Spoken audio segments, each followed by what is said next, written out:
Ancelotti ও ক্যাসেমিরোর সম্পর্কটা খুব গভীর হবেই না কেন। রিয়াল মাদ্রিদের হয়ে আনচেলত্তির অধীনে 3 মৌসুম কাটিয়েছেন তিনি। এই সময়ের মধ্যে 2টি চ্যাম্পিয়ন্স লিগ ও একটি লা লিগা শিরোপা জিতিয়েছিলেন এই সুপারস্টার।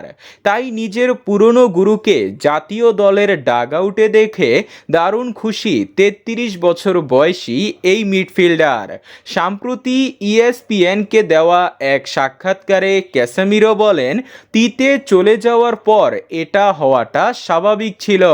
ব্রাজিলের দরকার ছিল এমন একজন পেশাদার কোচ যার রয়েছে সম্মান আদায়ের ক্ষমতা ও বড় নাম। আনচেলত্তির নেতৃত্বে খেলোয়াড়রা নিজেদের সেরা খেলাটা দিতে অনুপ্রাণিত হয়। জাতীয় দলে ফেরার ব্যাপারে এখনই নিশ্চিত কিছু বলা কঠিন, তবে এমন একজন কোচ যখন দলে আসেন তখন জাতীয় দলে ফেরার ইচ্ছাটা জেগে ওঠে। আমি আশা করি ব্রাজিল তার হাত ধরে ভয়ঙ্কর রূপে ফিরবে।